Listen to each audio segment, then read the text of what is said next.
Okay, my name is Christopher M. Roemhildt, and I was a specialist in the U.S. Army.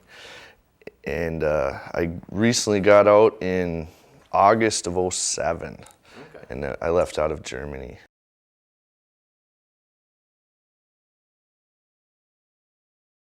Yeah, well, I guess it would be war in general, but if I'm looking for a specific story, it would probably be the closest I ever got to not being here anymore. And I brought a visual aid here. If you can look right there, there's these two shields that actually saved my life. I was on the M1 Abrams tanks, and we were doing route clearance on Route Tampa, just northwest of Baghdad.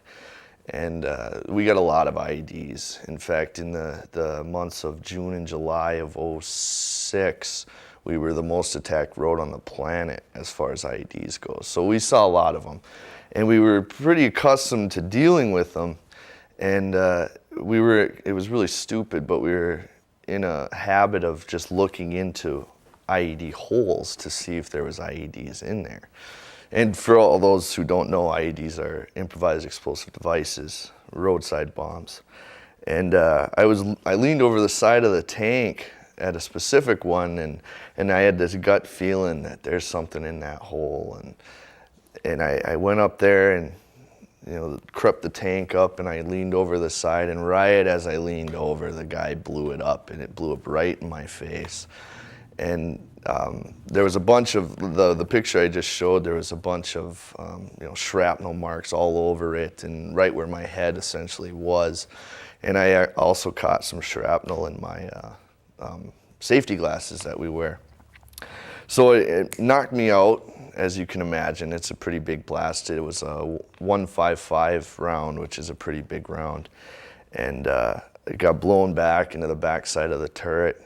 And when I kind of came to, my tank commander was pulling me up and making sure I wasn't bleeding, and just by, just pure reaction, I did the same to him, and luckily neither of us got hit by anything.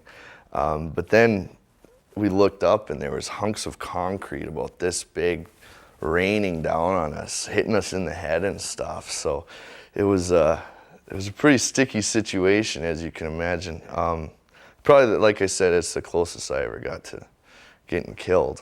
I mean, we had plenty of close calls before and after that, but that one definitely sticks in my mind.